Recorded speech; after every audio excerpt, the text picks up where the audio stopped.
Hay un lugar en este país donde las montañas no solo guardan árboles y ríos, sino también pueblos enteros que el tiempo se tragó sin pedir permiso. Los Apalaches, esa cadena montañosa que recorre el este de Estados Unidos como una columna vertebral vieja y torcida, esconden entre sus bosques y sus valles los restos de comunidades que un día tuvieron escuelas, iglesias, tiendas y familias enteras viviendo con la esperanza de que el carbón, la madera o la tierra les dieran un futuro. Pero el futuro nunca llegó. O llegó en forma de represa, de crisis económica, de minas agotadas o de un gobierno que decidió que ese pedazo de tierra servía más como parque nacional que como hogar. Hoy vamos a recorrer 19 de esos pueblos fantasma que parecen sacados de una pesadilla tranquila, y en lugares donde el silencio pesa más que las montañas que los rodean. Venga, suscríbete que te lo cuento todito. Número 19. Thurmond, Virginia Occidental. Empezamos fuerte, con un pueblo que técnicamente no está muerto del todo, pero que tiene menos habitantes que dedos en una mano. Thurmond se encuentra encajado en el fondo del desfiladero del río New, en el condado de Fayette, y según el censo del 2020, tiene una población de 5 personas. 5. Ni siquiera alcanza para armar un equipo de baloncesto. Pero hubo un tiempo en que este pueblo era una potencia económica regional. El ferrocarril Chesapeake and Ohio pasaba por aquí, y en su mejor momento, 15 trenes de pasajeros al día se detenían en la estación. Los bancos de Thurmond eran los más ricos del estado. Tenía 2 hoteles, 2 bancos, joyería, cine, restaurantes y una vida nocturna que le ganó el apodo de Dodge City del Este. El Hotel Dunglen, de 100 habitaciones, era famoso en todo el país, y dentro de sus paredes se jugó la que muchos consideran la partida de póker más larga de la historia, 14 años seguidos. Eso lo certificó Ripley's Believe It or Not. El fundador del pueblo, el capitán W. Thurmond, era un bautista estricto que prohibió el alcohol en sus tierras, pero la familia McKell, dueña del terreno justo al lado, no tenía esos escrúpulos. Y ahí fue donde floreció todo el vicio. La decadencia empezó cuando los automóviles comenzaron a reemplazar al tren. Hasta 1921, la única forma de llegar a Thurmond era por ferrocarril. En 1930, un incendio destruyó el Hotel Dunglen. Luego vino la Gran Depresión. Y el golpe final llegó en 1949, cuando las locomotoras cambiaron de vapor a diésel y ya no necesitaban parar aquí. Para los años 50, Thurmond era un pueblo fantasma. Hoy, el Servicio de Parques Nacionales posee alrededor del 80% del pueblo. La estación de tren restaurada funciona como centro de visitantes del Parque Nacional New River Gorge, y Amtrak todavía hace parada aquí 3 veces por semana. Número 18. Kymore, Virginia Occidental. Si Thurmond era el centro comercial, Kymore era la fábrica que lo alimentaba. Este pueblo minero se encuentra también dentro del Parque Nacional New River Gorge, colgado del desfiladero como una araña industrial aferrada a la roca. Kymore fue construido en 1899 por la Lowmore Iron Company para alimentar sus altos hornos en Virginia. La mina explotaba la beta Sewell, carbón bituminoso de baja volatilidad, conocido como carbón sin humo. El pueblo estaba dividido en 2 secciones: Kymore Bottom junto al río y Kymore Top en el borde del precipicio. En su mejor época, Kymore empleaba a más de 800 trabajadores y tenía 2 minas operando. Produjo 16 millones de toneladas de carbón y contaba con 101 hornos de colmena para convertir el carbón en coque. Las condiciones de vida no eran de lujo. No había iglesias, ni bares, ni bancos, solo escuelas segregadas, tiendas de la compañía, un salón de billar y un campo de béisbol. Y los mineros recibían más de 1/3 de su salario en vales canjeables solo en la tienda de la compañía, donde los precios estaban inflados. Un dato interesante es que Carter G. Woodson, conocido como el padre de la historia negra, trabajó como minero en Kymore. En 1952, Kymore Bottom fue abandonado y en 1960 un incendio destruyó la mayoría de las estructuras. La mina cerró en 1962. Hoy se accede por el sendero Kaimor Miners Trail, que incluye 821 escalones hasta las ruinas. Los carteles de seguridad de la mina siguen colgados, avisando a trabajadores que ya no existen sobre peligros que ya no importan. Número 17. Nuttallburg, Virginia Occidental. Justo al otro lado del río desde Kaimor. Y Nuttallburg cuenta una historia parecida, pero con un giro inesperado. Este pueblo fue fundado por John Nuttall, un inmigrante inglés que compró terrenos por aproximadamente $1 el acre en los años 1870.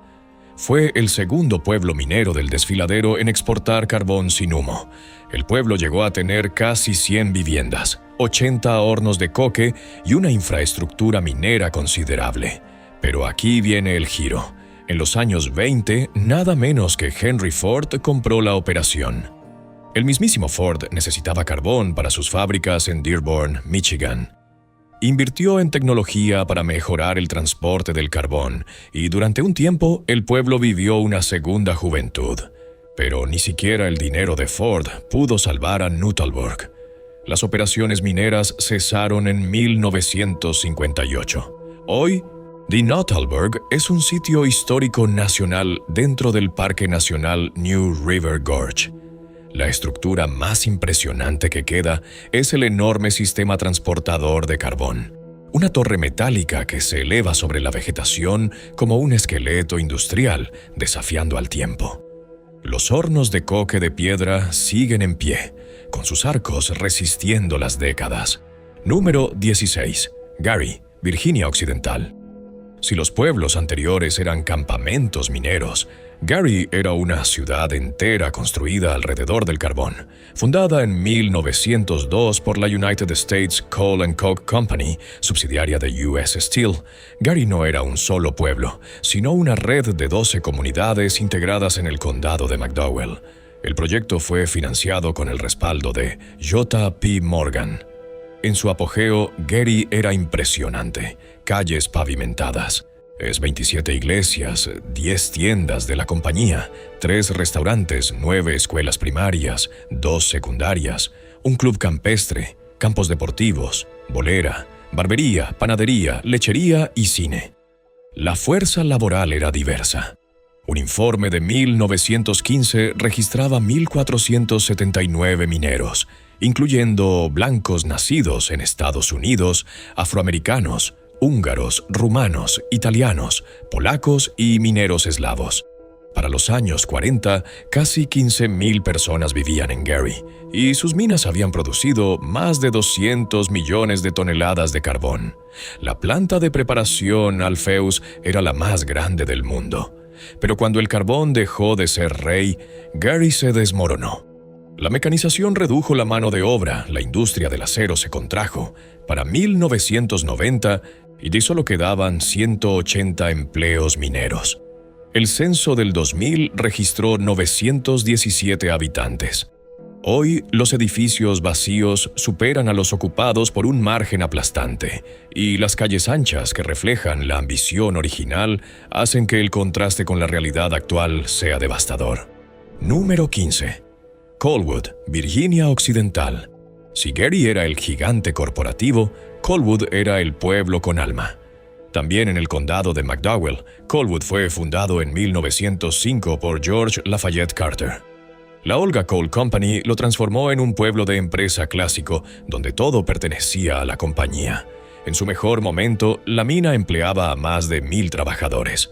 Pero lo que hace especial a Colwood son sus cohetes. En 1957, cuando la Unión Soviética lanzó el Sputnik, y un grupo de chicos de secundaria liderados por Homer Hickam decidieron construir sus propios cohetes. Hickam era hijo del superintendente de la mina, y con el apoyo de su profesora de química, él y sus amigos formaron la Big Creek Missile Agency.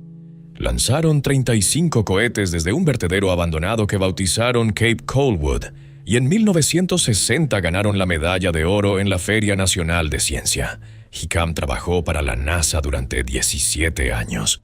Su libro de memorias, Rocket Boys, fue adaptado al cine como October Sky.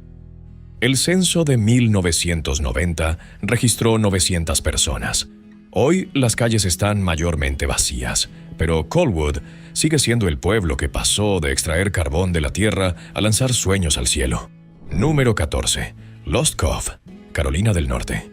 Y cruzamos la frontera estatal y nos adentramos en uno de los pueblos fantasma más legendarios del este de Estados Unidos. Lost Cove se encuentra en una zona remota del desfiladero del Nolichucky, en la frontera entre Carolina del Norte y Tennessee, dentro del Bosque Nacional Pisgah. La comunidad fue probablemente fundada durante la Guerra Civil. En su apogeo, en los años 20, unas 100 personas vivían aquí con un aserradero, una escuela y una iglesia. La ubicación fronteriza entre dos estados tenía una ventaja inesperada. Ninguno se ponía de acuerdo sobre quién cobraba impuestos, así que nadie los cobraba.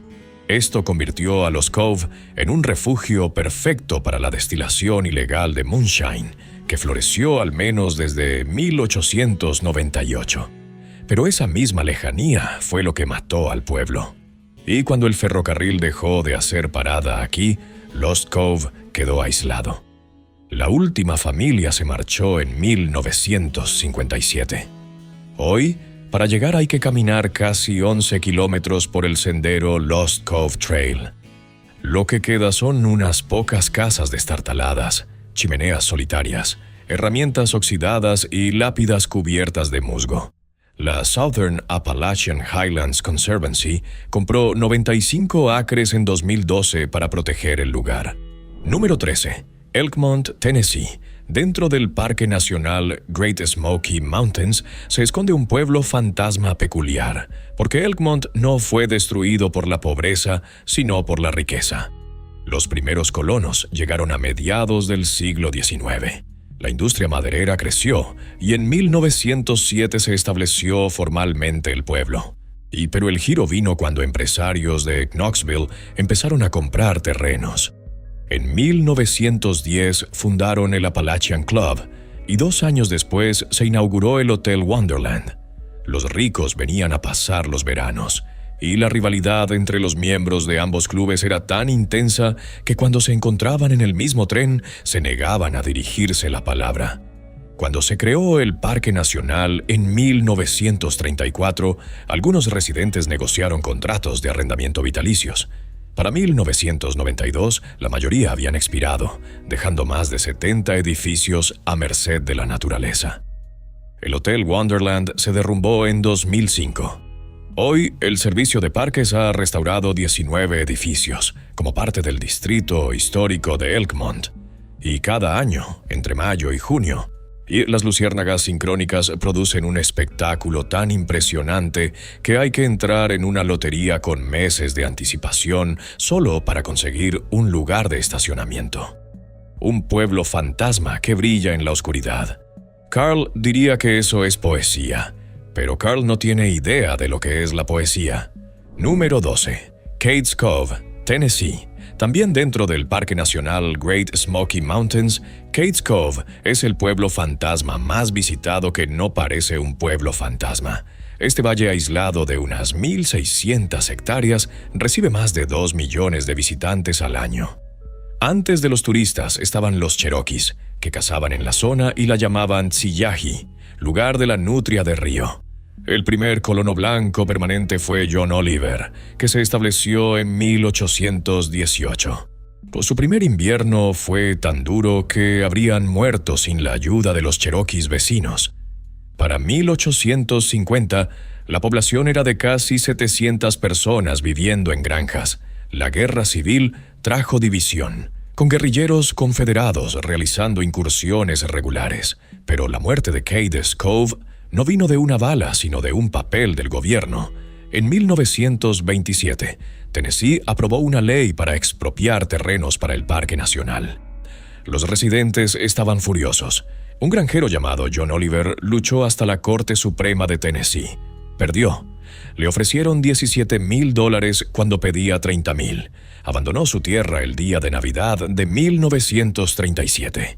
Hoy, el servicio de parques mantiene las granjas, los graneros, las iglesias y los molinos. creando el museo al aire libre más grande dentro de un parque nacional. Pero cada cabaña restaurada cuenta la historia de una familia arrancada de su hogar para que tú pudieras sacar fotos desde tu coche en el circuito panorámico. Suscríbete para hacerme ver que estos videos ayudan y tienen sentido. Número 11. Proctor, Carolina del Norte. Si Caydes Cove fue desplazada por un parque, Proctor fue ahogada por una represa. Este pueblo se encontraba a lo largo del arroyo Hazel, un afluente del río Little Tennessee. Fue nombrado en honor a Moses Proctor, el primer colono europeo de la zona. Proctor se transformó en un próspero pueblo maderero cuando la compañía W.M. Reeder Lumber estableció operaciones en 1907, construyendo un aserradero y una red ferroviaria de 26 kilómetros.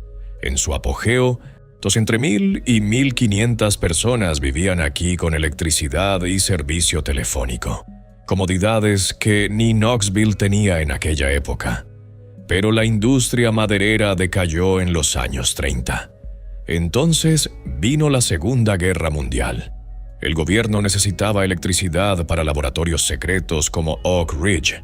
La Tennessee Valley Authority construyó la represa Fontana en 1943 y las aguas sumergieron a Proctor. Unas 1,300 personas fueron reubicadas. Sus casas fueron demolidas o quemadas. Como compensación, el gobierno prometió construir una carretera para que pudieran visitar los cementerios familiares. Solo se construyeron 11 kilómetros antes de abandonar el proyecto. Esos 11 kilómetros se conocen como la carretera a ninguna parte.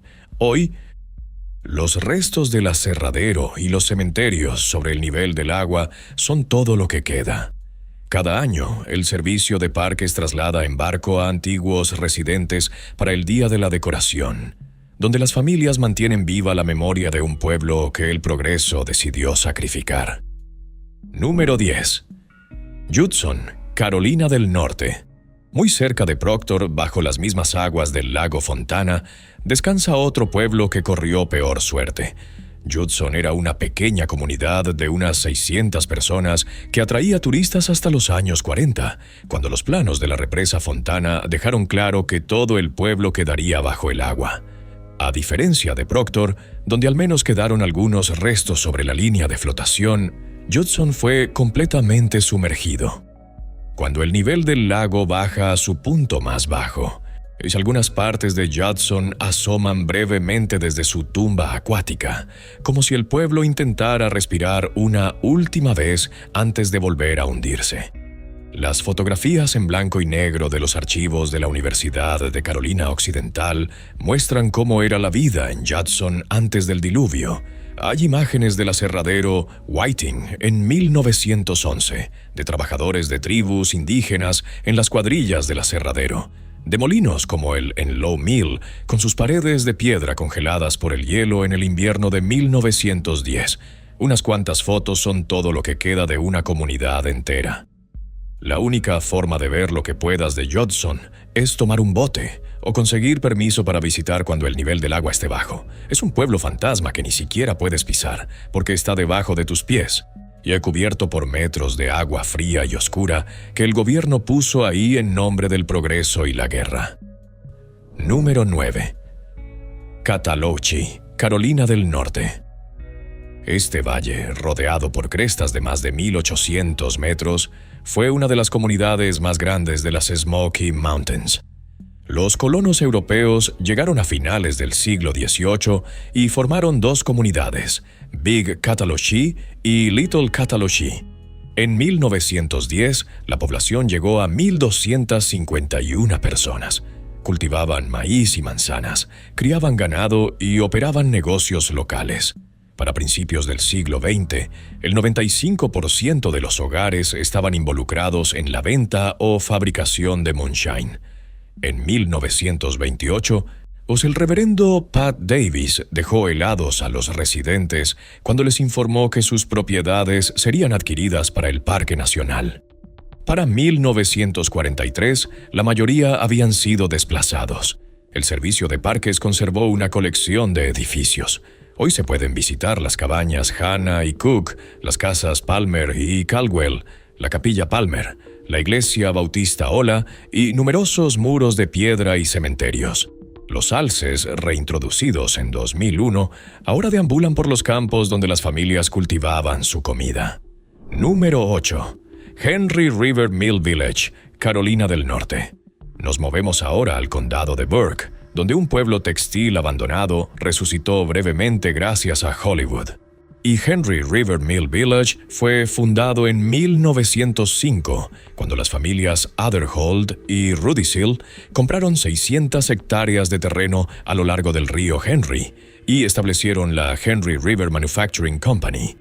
El molino de 3 pisos producía hilo fino de algodón peinado para encajes, guantes y aislamiento eléctrico. El pueblo era una comunidad autosuficiente con su propio molino, represa, sistemas de agua y protección contra incendios, y una tienda de la compañía. Las jornadas de trabajo eran largas, la paga era baja, y las familias tenían que cultivar buena parte de su propia comida y fabricar muchos de los artículos que necesitaban. Para los años 60, la industria textil ya no era lo que fue, y el molino cerró. En 1977, un rayo provocó un incendio que destruyó completamente el edificio del molino. Los últimos residentes se dispersaron, dejando atrás un pueblo fantasma de 20 edificios en distintos estados de deterioro. Y ahí habría terminado la historia si no fuera porque en 2011, Hollywood llegó buscando la ubicación perfecta para representar el Distrito 12 en la película Los Juegos del Hambre. Las casas destartaladas y las calles vacías de Henry River eran exactamente lo que necesitaban para representar el pueblo empobrecido de Katniss Everdeen. La tienda de la compañía se convirtió en la panadería de la familia Mellark, y una de las casas del molino sirvió como hogar de la protagonista. En 2017, Calvin Reyes compró las 72 hectáreas del pueblo con la visión de restaurarlo y convertirlo en un destino turístico. Y hoy se ofrecen visitas guiadas, y una de las casas del molino ha sido completamente restaurada como alojamiento vacacional. Es un pueblo fantasma que se niega a morir del todo, resucitado por la ficción de un futuro distópico que, irónicamente, no está tan lejos de la realidad que vivieron sus habitantes originales. Número 7. Caperton, Virginia Occidental. Regresamos al desfiladero del río New para encontrarnos con otro pueblo que el carbón construyó y abandonó. Caperton fue establecido en 1880 por los magnates del carbón Joseph L. Beatty, John Cooper y George H. Caperton, de quien tomó el nombre. Este pueblo se especializaba en la producción de coque, que se fabricaba en 212 hornos cerca del pueblo. El carbón se extraía de ambos lados del río y desde lo alto de las colinas, y lo que requirió 2 proezas de ingeniería impresionantes. Por un lado, una vía inclinada de 445 metros de largo para bajar el carbón desde la montaña en el lado norte del río. Por otro, un sistema de cable aéreo para transportar el carbón a través del río desde el lado sur. En su mejor momento, Caperton llegó a tener más de 500 residentes y más de 100 estructuras, pero ya para 1919 el pueblo había perdido la mitad de su población, y a medida que la demanda de carbón disminuyó durante las 2 décadas siguientes, más y más familias se marcharon. Caperton fue completamente abandonado en 1954 y dejado a merced de la naturaleza. Hoy, los restos del pueblo están esparcidos por el desfiladero dentro de los límites del Parque Nacional New River Gorge. Y las ruinas de los hornos de coque, las fundaciones de las casas y los vestigios de la ingeniería que una vez movió carbón a través de ríos y montañas son todo lo que queda de una comunidad que existió durante 74 años y desapareció como si nunca hubiera estado ahí. Número 6. No Business Creek, Tennessee. El nombre lo dice todo. No business, ningún negocio. Cuando los pioneros que llegaron a este rincón de las montañas le pusieron ese nombre, ya estaban avisando que aquí no había nada que hacer. Ya fuera una advertencia para otros o un comentario sobre su propia mala suerte, el nombre resultó profético. Sin embargo, contra toda lógica, No Business tuvo en algún momento una cantidad razonable de actividad. El pueblo comenzó a crecer a principios del siglo XIX, cuando un hombre llamado Richard Slavin organizó una comunidad en tierras que el gobierno le concedió después de su servicio militar. Las familias cultivaban, cazaban y vivían de lo que la montaña les daba. Pero la lejanía del lugar, la falta de caminos decentes y la ausencia de cualquier industria que atrajera inversión convirtieron a No Business en exactamente lo que su nombre prometía. La gente se fue yendo poco a poco, buscando oportunidades en lugares menos aislados. Hoy, No Business Creek es accesible solo por senderos dentro de la zona protegida. Lo que queda son los cimientos de algunas cabañas, muros de piedra derrumbados y la sensación de que este fue un lugar donde la determinación humana intentó ganarle la partida a la geografía y perdió. Chad diría que él habría montado un negocio de turismo allí, pero Chad dice muchas cosas que no tienen sentido. Número 5. Sewell, Virginia Occidental. En el condado de Fayette, escondido en un rincón del desfiladero que requiere instrucciones de los guardaparques del Parque Estatal Babcock y posiblemente un vehículo con tracción en las 4 ruedas, se encuentran los restos dispersos de Sewell.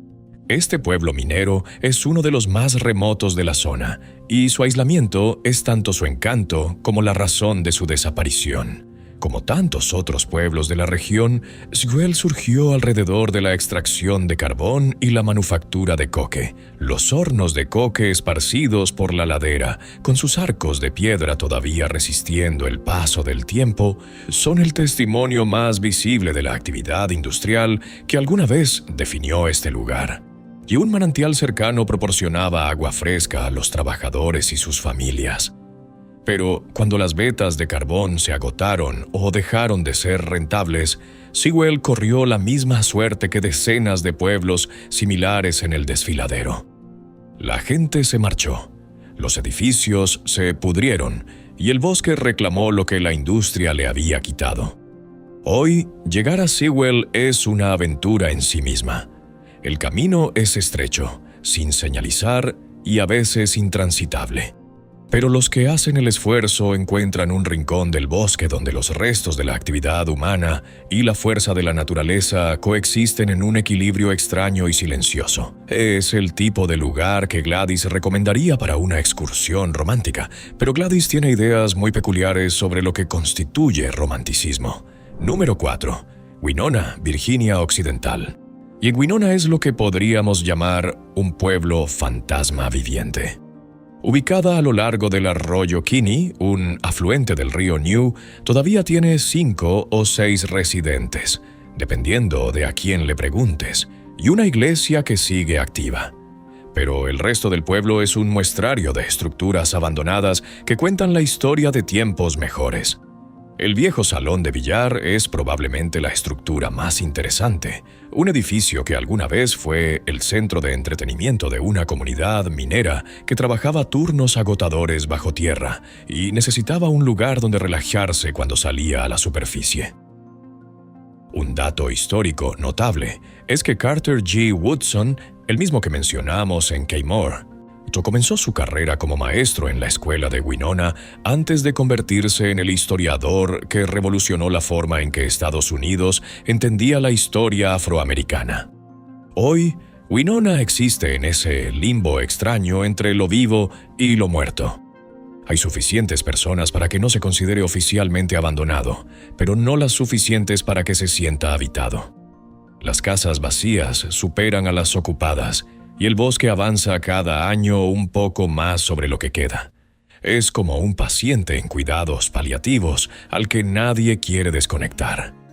Alguien abre la iglesia los domingos, alguien más corta el pasto de vez en cuando, y la vida se aferra a este rincón del desfiladero con la misma terquedad con la que el carbón se aferró a estas montañas durante millones de años. Número 3. Mortimer, Carolina del Norte. En el condado de Caldwell, los restos de Mortimer cuentan una historia diferente a la del carbón. Este era un pueblo maderero que floreció a principios del siglo XX, cuando la industria de la madera era tan importante para los Apalaches como el carbón para Virginia Occidental. Llegó a tener unos 800 residentes que dependían del aserradero y las operaciones forestales para ganarse la vida. Pero Mortimer no fue destruido por la economía ni por el gobierno. Fue destruido por el agua. Inundaciones de proporciones catastróficas arrasaron con el pueblo en la década de los 40, destruyendo casas, negocios y la infraestructura del aserradero. Los 800 residentes que sobrevivieron no tuvieron más remedio que abandonar sus hogares y empezar de nuevo en otro lugar. Hoy, los restos de Mortimer incluyen la maquinaria oxidada de los molinos y los cimientos de edificios tanto residenciales como comerciales. Los senderos que atraviesan la zona permiten a los visitantes caminar entre las ruinas e imaginar cómo era la vida aquí antes de que la naturaleza decidiera que este valle le pertenecía. Es un recordatorio de que en los Apalaches no siempre hace falta que la economía colapse o que el gobierno intervenga para matar a un pueblo. A veces basta con una tormenta lo suficientemente grande y un río lo suficientemente enfurecido. Número 2. Fayette y South Fayette, Virginia Occidental. Debajo del puente New River Gorge, uno de los puentes en arco más largos del hemisferio occidental, se encuentran los restos de dos pueblos gemelos que el carbón unió y la obsolescencia separó. Y Fayette fue un pueblo de empresa desarrollado por la Fayette Coal and Coke Company, mientras que South Fayette era el hogar de las operaciones ferroviarias locales del Chesapeake en Ohio. Las minas fueron operadas posteriormente por la Hood Coal Company hasta mediados del siglo XX. Como en tantos otros casos, cuando el carbón dejó de fluir, la gente dejó de quedarse. Los dos pueblos fueron abandonados y el bosque se los tragó. Se puede acceder a los restos por la Fayette Station Road, un camino histórico que desciende en curvas cerradas hasta el fondo del desfiladero. Es una de esas carreteras donde necesitas tener el estómago bien puesto y los frenos en perfecto estado. Los restos de Fayette y South Fayette están esparcidos entre la vegetación, apenas visibles para quien no sepa dónde mirar.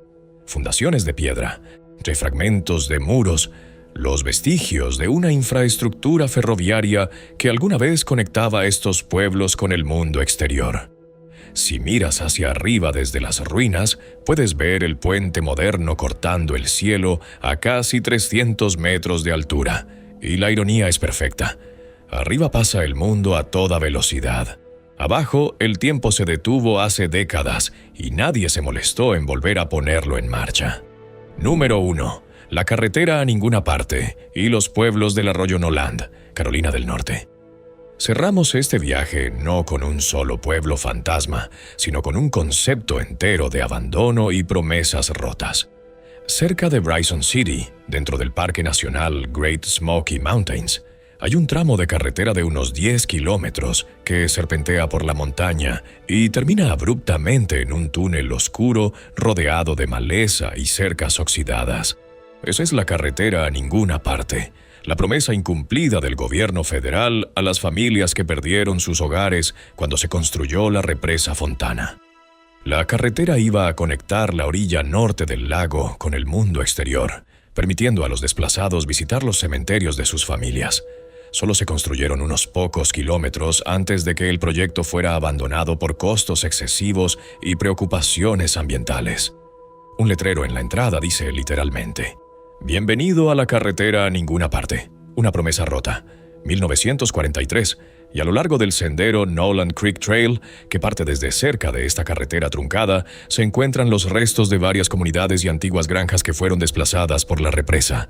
Se estima que hay al menos 200 cementerios esparcidos por estos bosques, lo que ha convertido al sendero Noland Creek en uno de los más supuestamente encantados de todo el sistema de parques nacionales.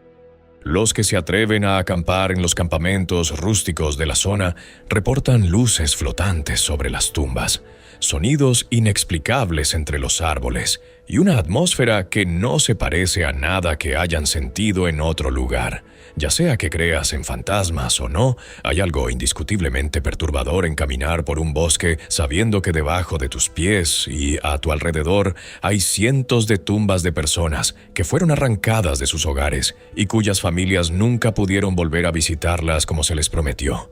Es el punto final perfecto para este recorrido por los pueblos fantasma de los Apalaches. Porque resume todo lo que hemos visto. La promesa de prosperidad que se convierte en abandono. La mano del gobierno que da y que quita.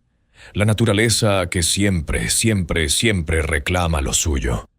Y las historias de personas comunes que un día vivieron, trabajaron, amaron y murieron en estos rincones olvidados de las montañas más antiguas de América del Norte. 19 pueblos. 19 historias de auge y caída, de carbón y madera, de represas y parques nacionales. Los Apalaches guardan estos secretos entre sus pliegues como un abuelo que guarda cartas viejas en el cajón de una cómoda. Nadie las lee ya, pero ahí siguen, esperando a que alguien se tome la molestia de abrirlas. Si este video te hizo sentir algo, aunque sea la incomodidad de saber que el progreso tiene un precio que alguien siempre paga, entonces hice bien mi trabajo. Tú cuídate.